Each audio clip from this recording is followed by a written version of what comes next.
네, 오늘 말씀은 빌립보서 4장 1절부터 3절 말씀입니다. 신약 성경 322쪽 빌립보서 4장 1절로 3절.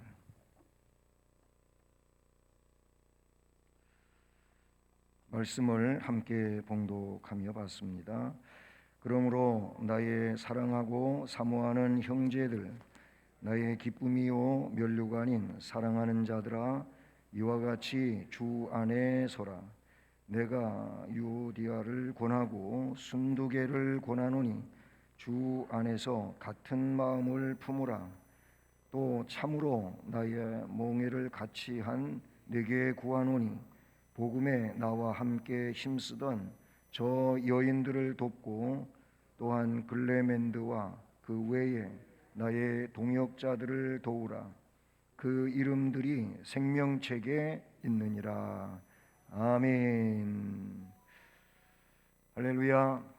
네, 오늘도 주님, 사랑의 주님이 우리에게 하시는 말씀을 들음으로 우리 심령이 복이 되는 이런 역사가 함께하기를 주님의 이름으로 축복합니다.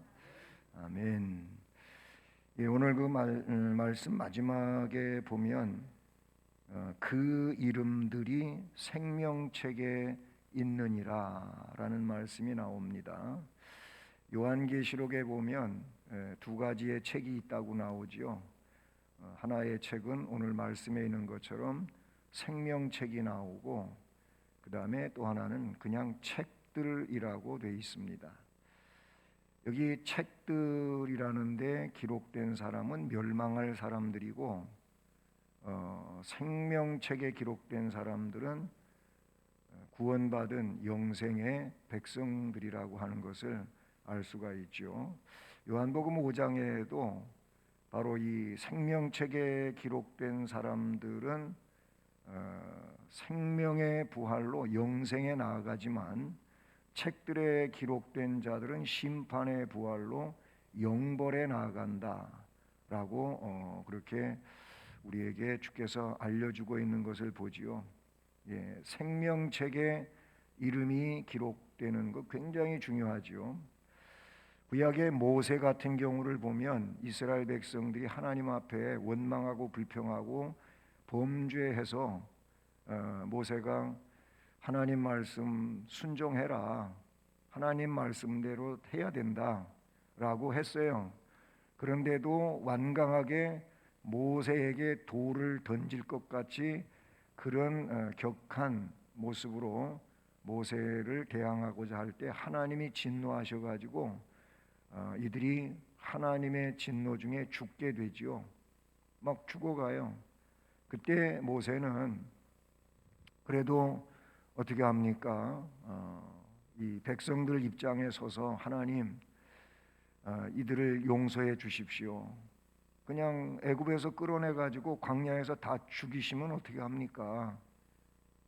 그러려고 여기 꺼내온 거 아니니까 하나님 용서해 주시라고. 만약에 그렇지 아니하시다면 제 이름을 바로 그 하나님의 생명책에서 지워버려 주십시오. 이런 기도를 한 적이 있어요. 그것은 자기는 뭐 지옥 가도 괜찮으니까 이런 심정보다는 그만큼 간절한 심령으로 백성들을 죽이시지 말고 용서하고 저들을 깨우쳐서 다시 가나안을 향해서 갈 수 있게 해달라고 하는 그런 중보자로서의 아주 훌륭한 모습을 보여주는 내용이 나오죠. 거기도 생명책이 나와요. 성경에는 여러 군데 바로 이렇게 생명책에 대한 말씀들이 나오죠. 여러분, 생명책에 기록되느냐 기록되지 못하느냐, 그 가늠은 무엇으로 하는 거냐면은 우리의 믿음입니다. 예수를 구세주로 신실하게 온전히 고백하고 믿느냐라는 거예요. 거기서 믿느냐 이 말은 생명력 있는 믿음으로 주를 섬기며 따라가는 것을 말하는 거예요. 언제도 그런 얘기했잖아요. 자꾸 이 고백적인 믿음이 그 행동과 이어지지 않으면 그의 고백은 진실성이 없다 이렇게 되는 거예요. 왜냐하면 그 고백이 약속인데 약속을 지키지 않는 고백은 무익한 고백이에요. 약속을 지키는 고백이어야 된다 그 말이에요. 근데 여러분, 약속을 지키는 고백을 하고 살아가는 자들이 진정코 주의 효력 있는 부르심을 받은 자들이에요. 부르심에도 효력 있는 부르심과 일반적 부르심이 있다고 우리는 조직신학에서 이야기하거든요. 그러니까 진정코 하나님이 선택하고 구원시키기로 그렇게 작정하신 백성은 바로 고백과 고백에 따르는 행동을 한다 그 말이에요. 뭐 하나님 내가 믿는다고 고백했는데 하고 그런 고백을 했는데 날 버리시겠냐? 라고 그러니까 삶을 신앙적 삶으로 살아가려는 그 의지가 전혀 없는데 그런 말만 하고 있다면은 이게 아주 굉장히 위험스러운 것이고 큰 문제가 된다. 이렇게 볼 수가 있죠. 우리는 오늘 이 말씀에서 생명책에 기록된 이름에 대한 말씀이 이제 결론 부분에 나오게 되는데 바울 사도는 이렇게 말씀을 시작합니다. 4장 1절에서 그러므로 나의 사랑하고 사모하는 형제들 또 나의 기쁨이요 면류관인 사랑하는 자들아 이와 같이 주 안에 서라 라고 말씀하시죠. 그러니까 1절 말씀 안에서 나의 사랑하고 또는 면류관인 사랑하는 자들아 뭐 사랑한다고 하는 이 말이 두 번씩이나 이 말씀에 기록되고 있는 것을 보지요. 이거는 빌립보 교인들에 대한 바울 사도의 굉장히 그 무게 중심이 실려 있는 애정 어린 호칭들이라고 볼 수가 있는 것이죠. 왜 이들이 바울 사도에게 있어서 그렇게 애정 어린 사랑의 마음을 가지고 그들에게 사랑하는 자들아 사랑하는 자라고 호칭할 수 있었느냐 하면은 역시 이 가운데는 사랑이 서로 오고 갔기 때문에 그렇다는 거예요. 그렇잖아요. 일방적으로 하는 일은 어느 정도 하다가 사실은 그렇게 될 수가 없어요. 예. 뒤에 그 열거되고 있는 이름들 중에도 이 유오디아라고 하는 사람하고 순두계 뭐 뒤에 설명하겠지만은 이들이 과연 그 바울 사도의 사랑하고 사랑하는 자들아 이 말 속에 들어갈 수 있었을까? 그렇지 않은 거지요. 뒤에 나오고 있는 3절에 나와 멍에를 같이 한 내게 구한다. 복음에 나와 함께 힘쓰던 저 여인들을 도와라. 글레멘드와 그 외에 나의 동역자들을 도우라.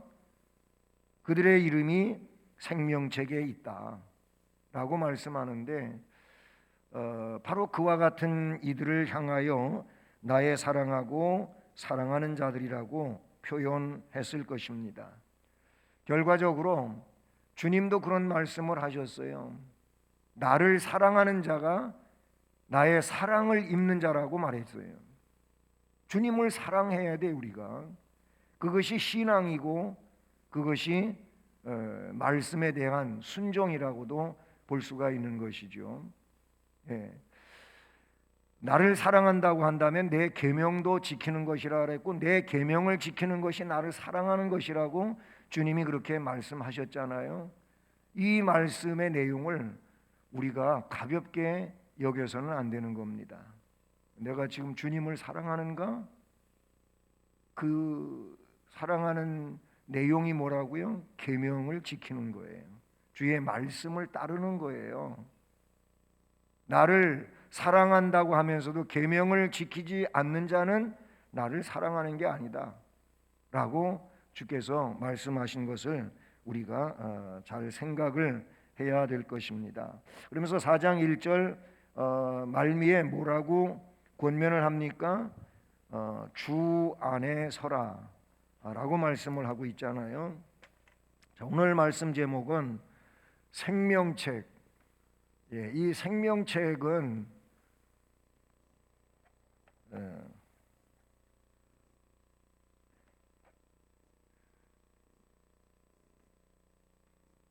이 생명책은 구원받은 자들의 이름이 기록된 것이죠. 생명책에 기록된 이름. 찬송가 중에도 바로 이 책에 내 이름이 기록되어 있을까, 그런 질문처럼 찬송 가사가 쓰여진 찬송가가 있죠. 우리는 예수를 진실하게 믿는 자로 구원의 책, 그곳에 옛날 성경은 농명됐다 그래서 기록이 됐다 그 말이죠. 여기에 기록된 사람으로 살아가야 될 줄로 믿습니다. 그런데 이들을 향하여 제일 먼저 권면하고 있는 것이 주 안에 서라 라고 1절 마지막에서 이야기하고 있죠. 이와 같이 주 안에 서라 그렇게 말씀하셨어요. 이와 같이라고 하는 이 말이 무슨 뜻일까? 앞부분의 내용을 보면 바울 사도는 나의 사랑하고 사모하는 형제들, 나의 기쁨이고 면류관인 사랑하는 자들아 하면서 이와 같이 주 안에 서라. 정말 사도에게 있어서도 그러지만 주님에게 사랑받는 백성으로 주님이 귀하게 여기는 이런 사람들로, 그래서 바울 사도에게 있어서 이들이 정말로 아름다운 열매들이잖아요. 그래서 그거를 뭐라고 그랬냐면 나의 기쁨이라 면류관이라고까지 표현됐어요. 나의 기쁨이 되고 나의 면류관과 같은 사랑하는 자들아 하면서 주 안에 서라 라고 하십니다. 여기 주 안에 서라 라고 하는 그 원어를 보니까 스테코 그랬어요. 이 스테코라고 하는 단어의 그 의미는 뭐냐면은 서 있다 그런 뜻이 있습니다. 여기서 주 안에 서라라고 하는 것과 뭐 같은 의미지만은 서 있다 그런 얘기죠. 서 있는 거예요.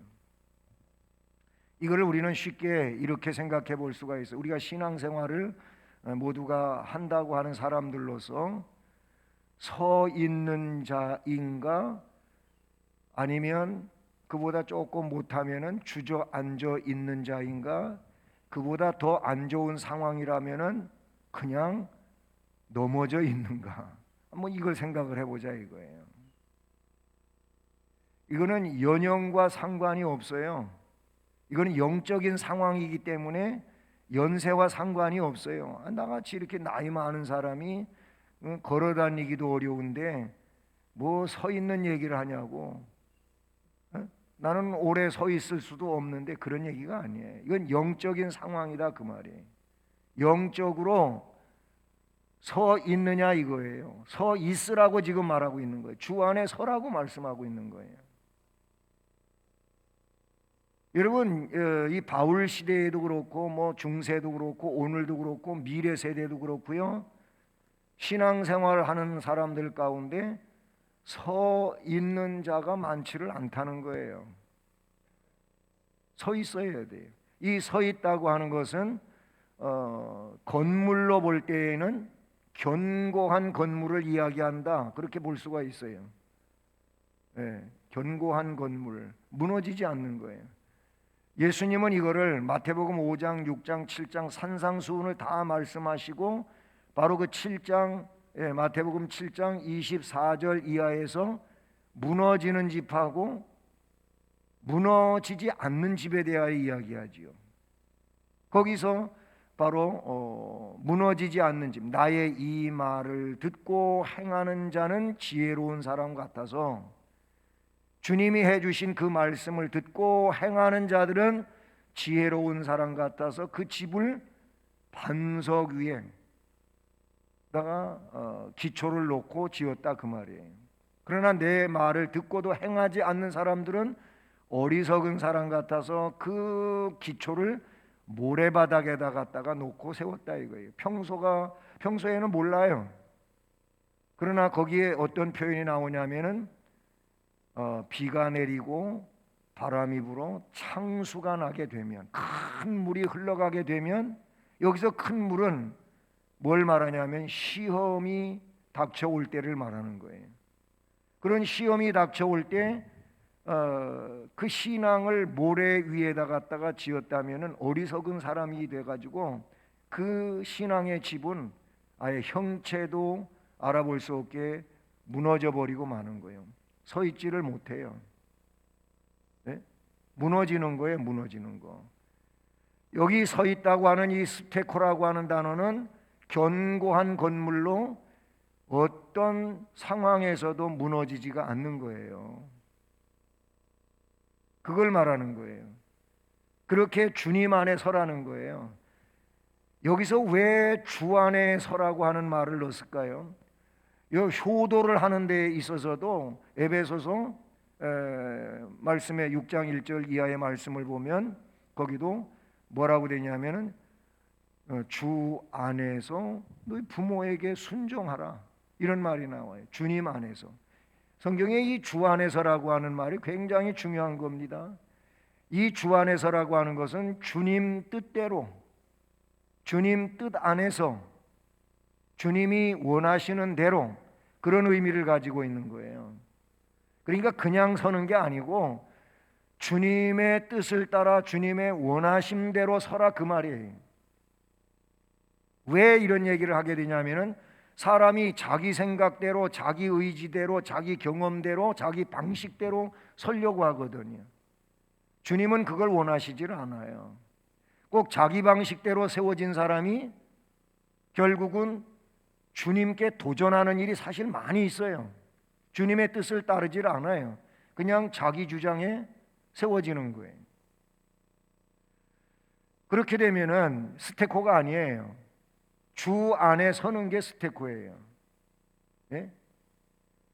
그것이 곧 견고한 건물이 되는 거예요. 무너지지 않는다 라는 그런 얘기를 하게 되지요. 이 주님 안에 세워지게 되면은 흔들림이 없다. 흔들림이 없다. 그렇잖아요. 뭐 주님 안에 섰는데 뭐가 흔들리겠습니까? 왜냐하면 주님 안에 섰기 때문에 주님이 붙잡아 주시고, 주님이 해결해 주시고, 주님이 같이 하시고, 그렇잖아요.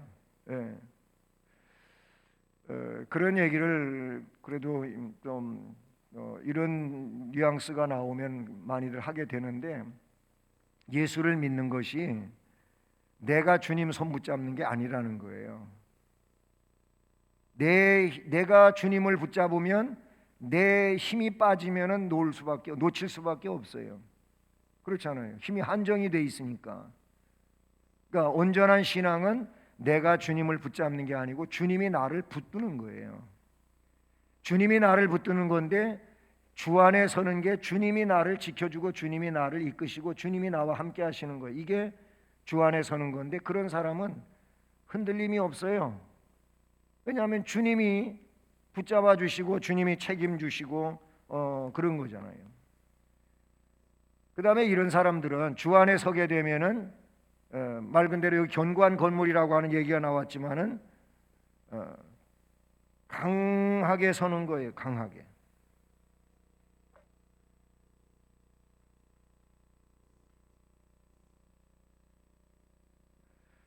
주 안에 세워지는 것이 강하게 세워지는 거예요. 이거보다 강한 게 없어요. 예. 주 안에 섰다고 하는 이 자체가 주님이 책임지시고 주님이 해결해 주시는 거예요.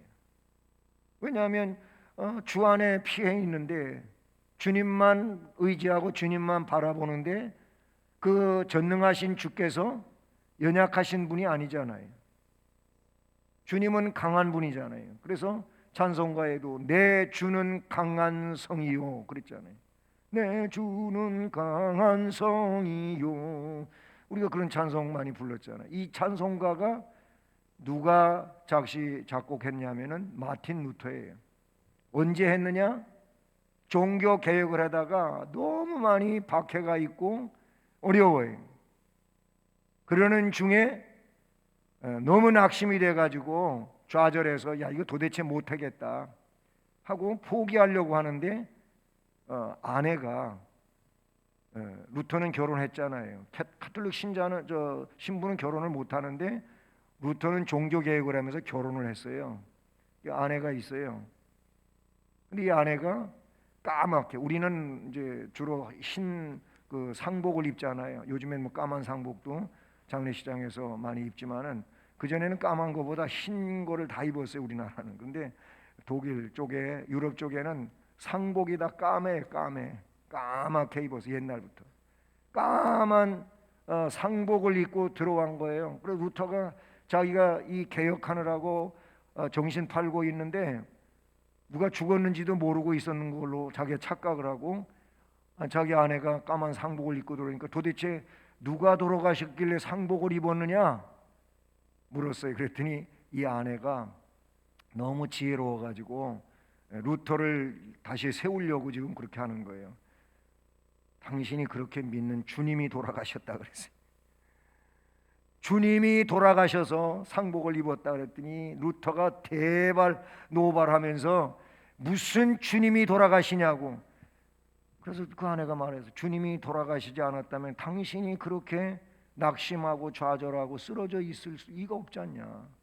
주님이 살아계시는데, 주님이 역사하시는데 왜 당신이 그렇게 힘이 없게 무너져 있느냐. 그 말을 해줬어요. 그때 아는 일이었지만 다시 한번 그 말에 도전을 하고 풀풀 털고 일어나서 사탄과 싸우면서 개혁을 완성시키잖아요. 바로 그 루터의 아내가 이 얘기해주고 다시 자기가 일어서서 개혁을 단행하고자 하는 그 상황에서 내 주는 강한 성이요, 이 찬송을 작시하고 작곡했다는 거예요. 그 찬송가 그런 배경을 가지고 있어요. 어쨌든 주 안에 서게 될 때 강하게 세워지는 거예요. 흔들림 없이 서고 강하게 서고 바로 선다. 제대로 서는 거예요. 이게 제대로 서는 거예요. 주님 안에 서지 않으면, 제가 말했어요. 주님 안에 선다고 하는 건 주님 뜻대로,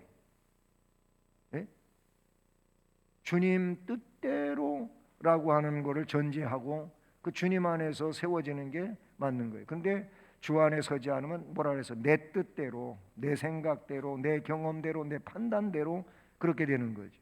이거는 스테코가 아니기 때문에 서는 게 아니고 나중에는 뭐가 되겠어요? 자기 방식대로, 불법을 행하는 자들아 다 내게서 떠나가라. 난 너희들을 모른다. 이렇게 되는 거예요. 이게 어디 나와요? 마태복음에 나오는 거예요. 어디? 이 7장 이전 상황에 바로 나와요. 그러면서 이 7장 24절 이하의 말씀을 주님께서 해 주시지 않습니까? 바로 서는 거예요. 바로 서지 못하는 이 많이 있어요. 바로 서지도 못하면서 착각을 하고 있는 거예요. 자기는 잘 서고 있다고 생각하는 거죠. 그래서 첫 번째 단추를 잘 껴야 돼요. 그렇잖아요. 단추가 있는 옷은 이 와이셔츠 같은 거는 단추가 많잖아요. 6개씩이나 쭉 되잖아요. 그렇게 되는데 첫 번째 단추를 잘 못 껴서 밑에 걸 꼭대기 구멍에다 갖다 껴놓으면 이렇게 돼가지고 얼마나 우스꽝스럽고 또 부끄러운 일이 되겠어요. 이거는 이제 어떤 우리 노예 안의 목사님이 굉장히 크게 부산서 목회를 하시는 분이 지금 성남에서 계시며 작은 목회를 하고 계신데, 근데 그분이 아주 목회에 너무 바쁘고 힘들고 시간이 없고 뭐 잠도 제대로 못 자고 그럴 때 그런 얘기를 하더라고요. 새벽 기도 때 새벽 예배에도 대표 기도를 이렇게 시켰대요. 교인들한테, 큰 교회에서 목회하실 때. 근데 그 대표 기도하는 사이에 서서 있었던 게 아니고 뒤에 가서 이래고서 이제 기도를 무릎 꿇고 의자에다가 이러고 기도했는데 잠이 들었다는 거예요. 그런데 깨나야잖아요. 기도 소리가 안 나면. 그런데 너무 깊이 잠이 들어가지고 눈을 떠 보니까 교인들은 다 가고 날은 훤하게 됐더래. 근데 그 얘기도 하면서 또 한 가지 뭔 얘기를 하냐면은 옷 입는 얘기를 하는데 얼마나 시간을 늦어가지고 그냥 허둥대다가 와이셔츠는 안 입고 내복에다가 넥타이를 메고 이러고 나왔다는 거예요. 그런 일도 있었다고 얘기를 하니까 그 사모님이 그런 일이 있었다고 그래가지고 아주 배꼽 잡았다고 얼마나 당황스러운 일이고 무한한 일이 그래 본 적도 있다 그러더라고요. 얘기가 조금 다른 방향으로 갔습니다만 이 첫 번째 단추를 잘 꿰야 돼. 이걸 못 끼면 사람들한테 놀림거리가 되는 거예요. 마찬가지에 우리가 바로 서지 않으면 주님은 나중에 불법을 행한 자라 그래요. 네가 네 뜻대로 살았지 내 뜻대로 산 거 있느냐? 이렇게 된다 그 말이죠. 그래서 생명책에 기록되는 이름은 주 안에 서는 자다. 주 안에 서는 자가 생명책에 그 이름이 기록이 된다. 그다음에 그게 두 번째로 어떤 자가 생명책에 이름이 기록되냐면은 같은 마음, 이 같은 마음을 품는 거예요.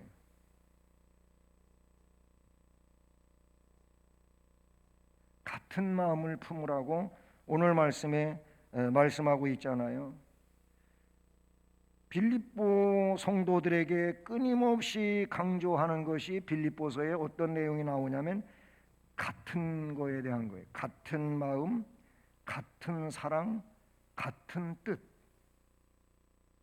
자, 지금 우리는 예수 그리스도가 머리라고도 표현되어 있고 예수 그리스도가 몸이라고도 표현되어 있고 예수 그리스도가 기초라고도 표현되어 있고 이런 내용들이 성경에 나와요.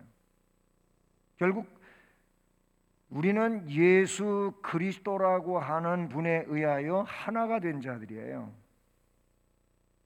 우리는 출신도 다르고 학력도 다르고 성씨도 다르고 어떤 이 사상도 조금씩 다를 수 있고 달라요.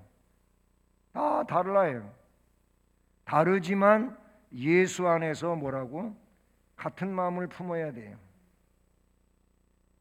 예수 안에서 하나가 되는 걸 말하는 거예요. 다 다르지만 예수님 때문에 하나가 되는 걸 말하는 거예요. 그게 같은 마음을 품으라고 말씀하고 있는 건데 그러면서 같은 마음을 품게 되면은 다른 문제가 생기지를 않아요. 뭐라고 그러냐면 다툼이나 허용으로 하지 말라고 하는 것이 앞에 2장 3절에가 나와요. 요 2장 2절에는 같은 마음, 같은 사랑, 같은 뜻이 나오죠. 앞에 2장 2절. 2장 2절에는 이 말씀이 나와요. 빌립보서를 지금 두고 하는 얘기입니다. 그런데 2장 3절 말씀에서 그러니까 다툼이나 허용으로 하지 말라. 네, 다툼, 허용 이걸로 하지 말라고 말씀하고 있는 것을 우리가 2장 3절에서 볼 수가 있는 것이죠. 그러면 우리가 같은 마음, 같은 뜻, 같은 사랑을 할 수 있는 것은 이미 주 안에 서 있기 때문이라 그랬어요. 주 안에 있기 때문에 우리는 다투면 안 되고 허용으로 해도 안 돼요. 결국 이 내용은 뭐냐면 같은 마음을 품기 위해서는 그 근원에 뭐가 있느냐? 주 안에 있음을 잊지를 말아야 돼요. 네? 주 안에 있음. 이 있음을 잊지 말아라.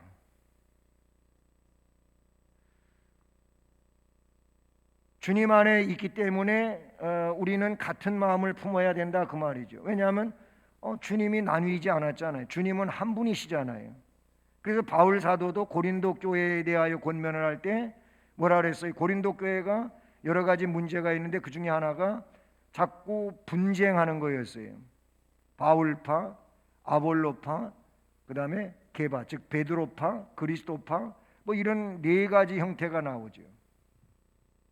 그때 바울이 뭐라 그랬어요? 어떻게 주님이 나뉘었느냐? 주님이 나뉠 수가 없지 않느냐?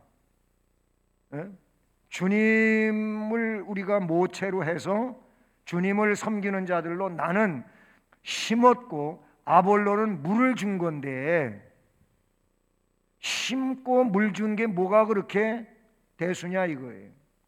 이거를 싹을 틔워 자라나게 하시는 분이 이게 주가 되는 것이지, 뭐 심는 자를 사람들이 중심으로 해서 막 추앙을 하고 물 주는 사람을 또 추앙을 하고, 이거는 인간 세계지 하나님 세계가 아니라고 바울 사도는 이야기하는 내용이 고린도 전서에 그 분쟁을 일삼고 있는 자들에게 하는 말이에요.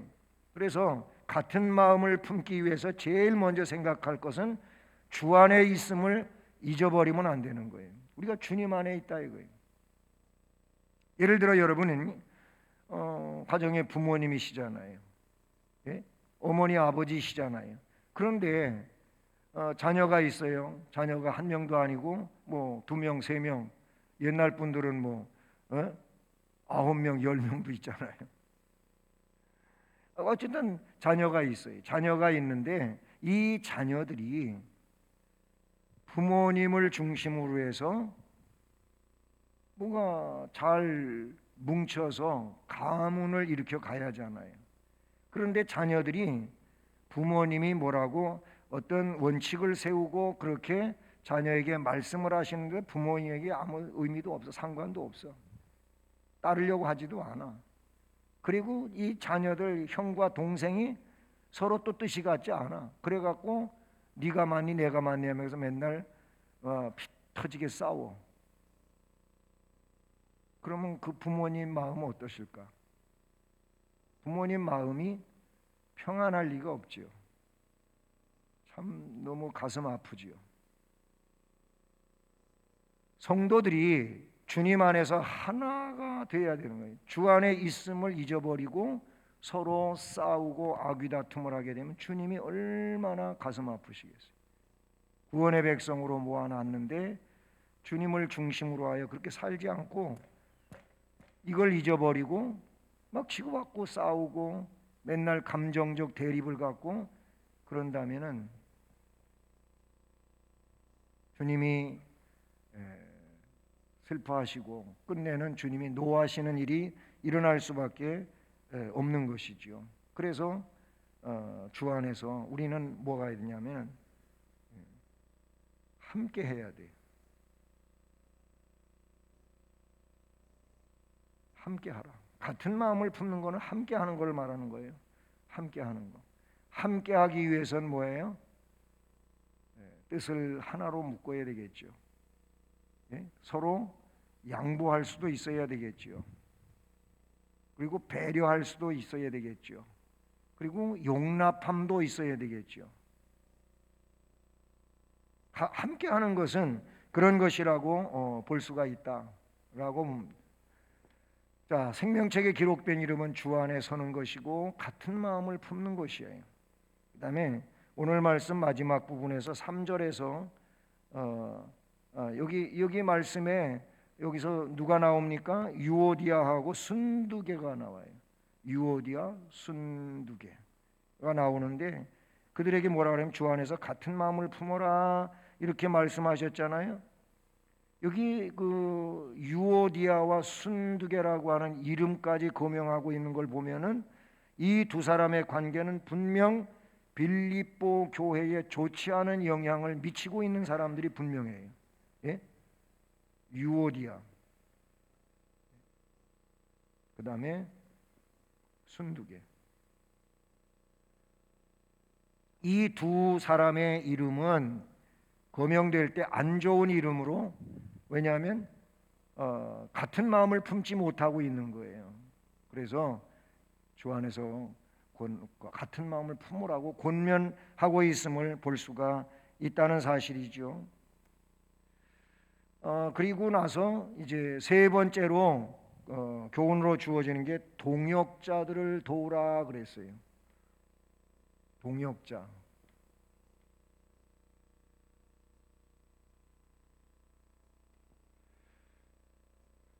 우리는 지금 저 앞에서 많이 설명이 됐지만은 우리 함께하는 자들로 함께한다고 하는 것은 동역을 한다 그 말이에요. 동역을 하는 거예요.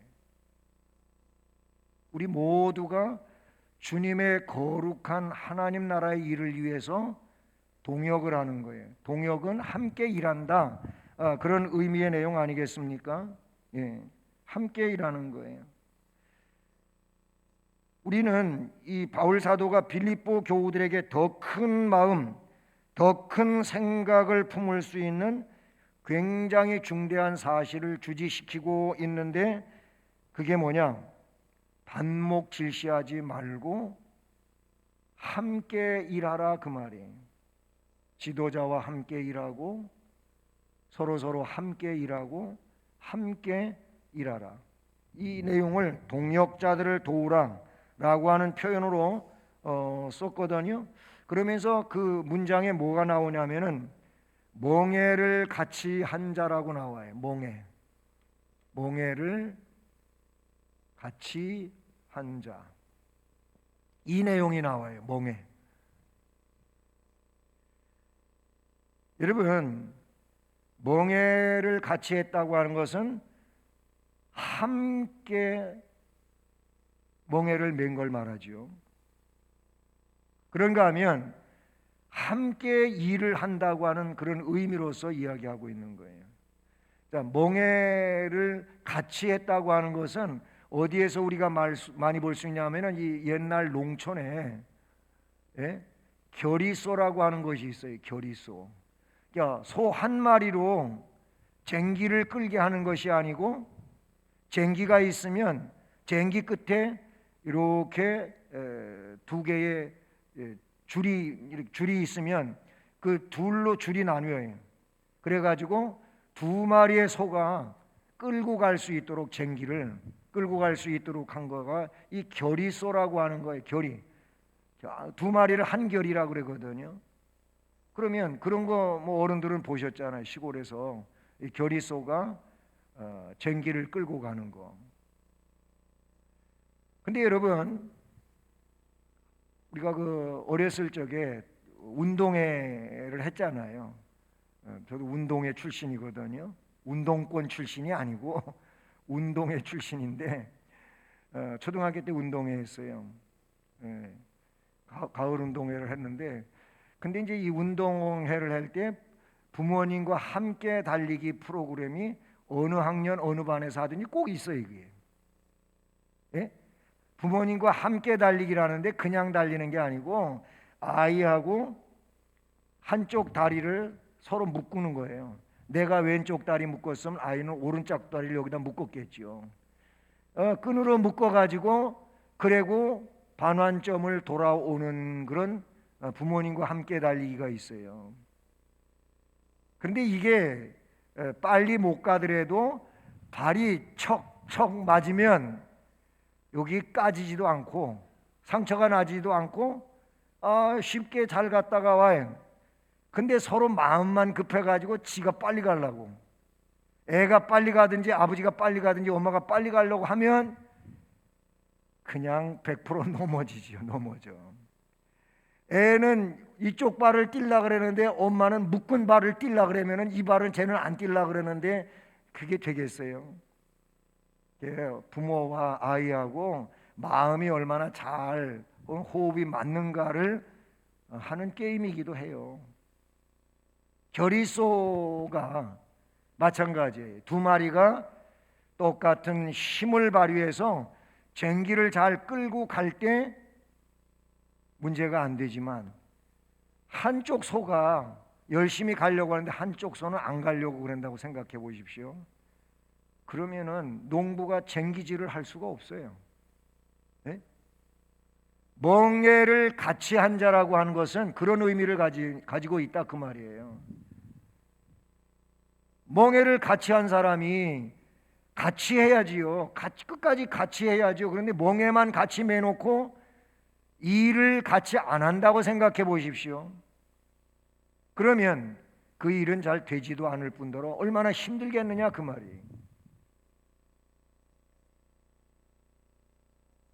자, 우리가 코로나19 이후에 이 점심 식사가 이제 재개되잖아요. 이번 주일부터.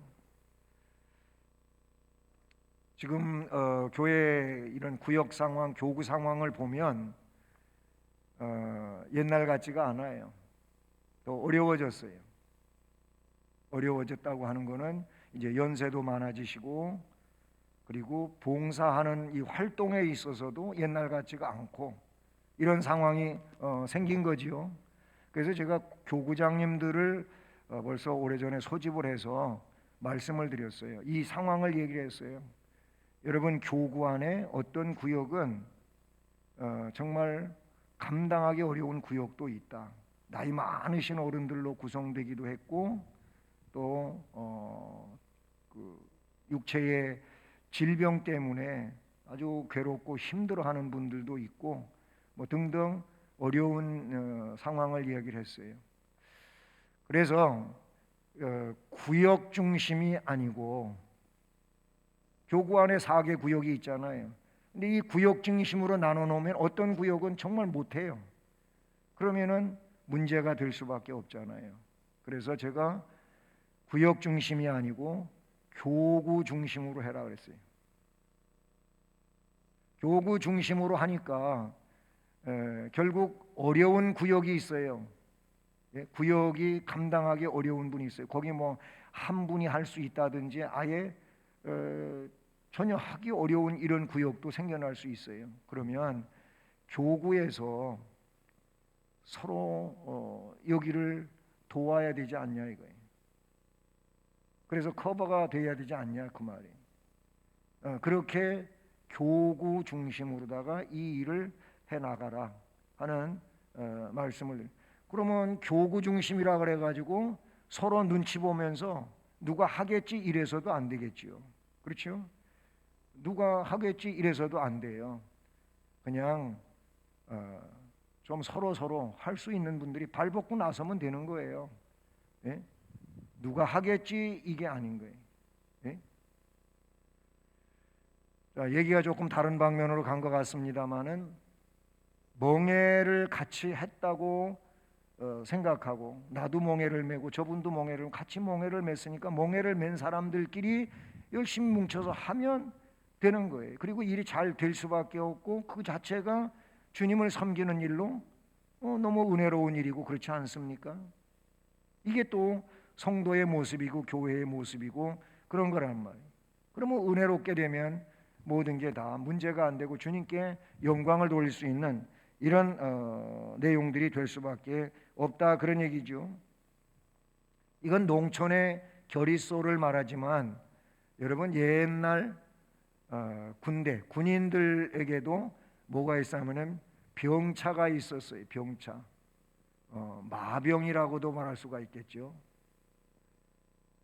그런데 이 병차에도 결의로 끄는 말이 있었어요. 말. 병차 병거를 끌어가는데 말이 한 마리가 아니고 여러 마리가 말을 끄는 것도 있죠. 병차를 끄는 것도 있었다 그 말이에요. 그게 멍해를 같이 한 거거든요. 여기도 마찬가지예요. 빨리 지금 이 병차가 말에 의해 가지고 적진으로 향하여 끌려가야 되는데 말들이 그렇게 하질 않은 거예요. 멍해를 같이 한 말들이 그렇게 한다면 작전은 실패할 수밖에 없는 거죠. 그런 의미들이, 멍해를 같이 했다고 하는 것은 함께 일을 한다라는 의미가 되는 것이죠. 우리는 예수님 한 분 안에서 함께 일하는 자가 된 겁니다. 이게 우리 교회에 대한 전체적인 이야기라고 볼 수가 있는 거예요. 그리고 뭐냐면 우리는 주님의 사역자들이에요. 주님의 사역. 누구의 사역자가 아니고 우리 구주 예수 그리스도 그 주님의 사역자라는 거예요. 다른 사역자가 아니에요. 저도 여러분도 모두가 주님의 사역자예요. 주님의 사역자. 그러니까 주님으로부터 명받았고 주님이 원하시는 일을 하는 것이 우리들이다 이 말이에요. 예? 그래서 바울은 뭐라냐면 복음에 나와 함께 힘쓰던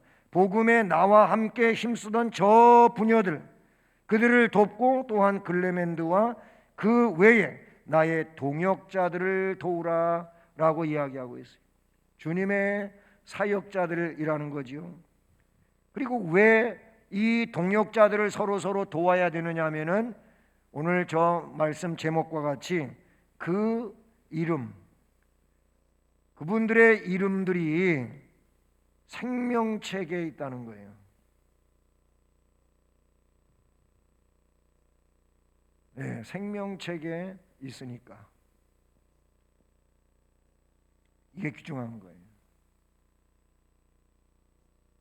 여러분 그렇게 동역자들 모든 훌륭한 분들의 이름 다 생명책에 그 이름들이 들어 있어요. 그러니까 이런 이들을 위하여 동역하는 것은 나도 그 속에 있다는 얘기가 되는 거예요. 그 이름들이 생명책에 있어서 동역을 하는 건데 만약에 그런 이 생명책에 기록된 이름들에 대하여 동역을 하지 않는다고 하는 것은 이건 뭡니까?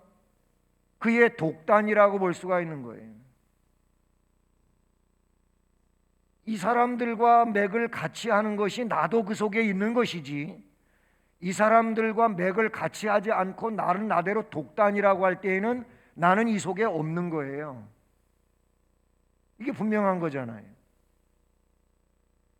왜냐하면 이게 원틀이라고 볼 때 이것이 전체라고 볼 때 여기에 나도 들어가 있어야지 여기에 들어가 있지 않은 나는 다른 거예요. 뭔가 다른 거예요. 그렇다면 큰 문제가 아닐 수가 없는 거예요. 이미 저 앞에서 이야기할 때 뭐 했어요? 주의 이름으로 선지자 노릇되고 주의 이름도 귀신 쫓아내고 주의 이름으로 병도 고치고 주의 이름으로 했어요. 했는데 주님이 인정을 안 하셔요. 그건 왜냐하면 주님이 원하시는 법대로 하지 않았기 때문에 그런 거예요. 이게 뭐예요? 이 속에 같이 포함이 안 된 거예요. 생명책에 이름이 기록된 그들 속에 나도 있어야지. 그 속에 내가 있지 아니하고 달리 하고 있다면은 이거는 주님이 원하시는 것이 아니다. 이렇게 볼 수밖에 없다는 것이죠. 그래서 오늘 우리는 주 안에서 세워지는 게 중요하다. 그리고 같은 마음을 품는 게 중요하다. 그리고 주님의 일을 위하여 힘쓰는 동역자들과 함께하는 게 중요하다. 라는 이 세 가지의 내용을 오늘 생명책에 기록된 이름이라고 하는 말씀으로 강해를 우리가 들었는데 우리가 이제 이 삶을 우리의 삶의 일상에서 훌륭하게 살아가는 것이 우리의 신앙입니다. 이 아름다운 신앙으로 주께 영광을 돌리는 우리 모두가 되기를 축복합니다. 사랑의 하나님 아버지 감사합니다. 수요 예배로 모이게 하시고 사도 바울을 통하여 빌립보 교회를 온전히 세워가기 위하여 주신 말씀이 오늘 우리들이 주께서 세우신 수원 성심교회를 온전히 세워가기 위해 허락하시는 말씀으로 받으며 이 교회를 위해서 또 생명책에 기록된 이름을 우리가 생각하면서 내 이름이 그렇게 되어야 할 것이고 또 그렇게 된 자들로서 서로 마음을 같이 해서 주의 일을 힘쓰는 이런 우리가 되게 하옵소서. 그리함으로 우리를 통하여 주님의 거룩한 뜻이 이루어지며 영광이 드러나게 하여 주옵소서. 예수 그리스도의 이름으로 기도드립니다. 아멘.